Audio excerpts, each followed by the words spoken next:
So Mallacoota is surrounded by Crojinglong National Park, which is about 87,000 hectares, and it encompasses a range of vegetation communities and heaps of really unique flora and fauna species.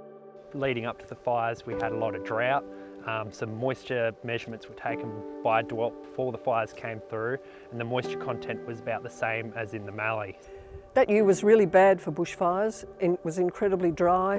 We'd had drought for a few years, and of course, because of the dryness and the drought, we hadn't been able to do a lot of fuel management, so the bush was ready to explode. One of the things that impressed me straight after the fires was the way the community embraced the idea of setting up MADRA, which is the community-based organisation.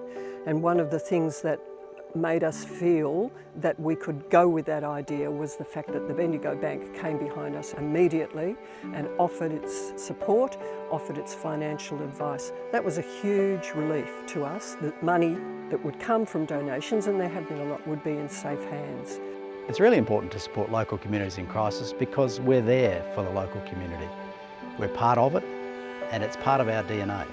So we're there both after the immediate crisis and through the long term to help and support the community grow out.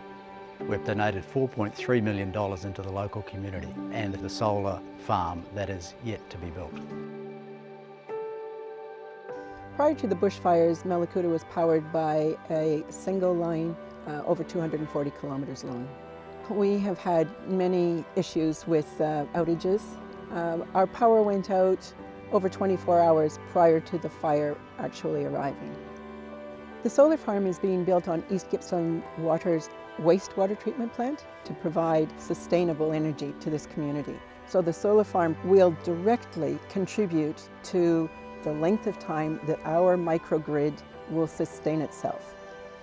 Without the contribution of the Mallacoota Community Bank, so many organizations in this town would be unable to do what they are doing.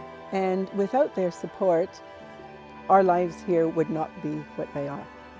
So nearly 2 years on after those catastrophic black summer bushfires, the bush is regenerating really nicely. You just go for a stroll anywhere around town or the national park and you're seeing amazing regrowth. The wildflowers are absolutely incredible now, and it's really awesome to see those species that we were a little bit worried about that may not recover after fire starting to recover. We have people here who've retired, we have people here who are trying to set up businesses, we have people here who just want to go fishing. Mallacoota is a really unusual place, it's a very beautiful place. That's one of the reasons why people are here. That hasn't changed. People want to be here, people love to be here. I'm very optimistic about the future. We want to stay living in a healthy, thriving, safe community for the rest of all of our lives. And we are working to make that happen. There's a couple of really positive things that have come out of the community as a result of the bushfires. One is a real resilience. There's a growing optimism about how we reshape from here, given what's happened to us.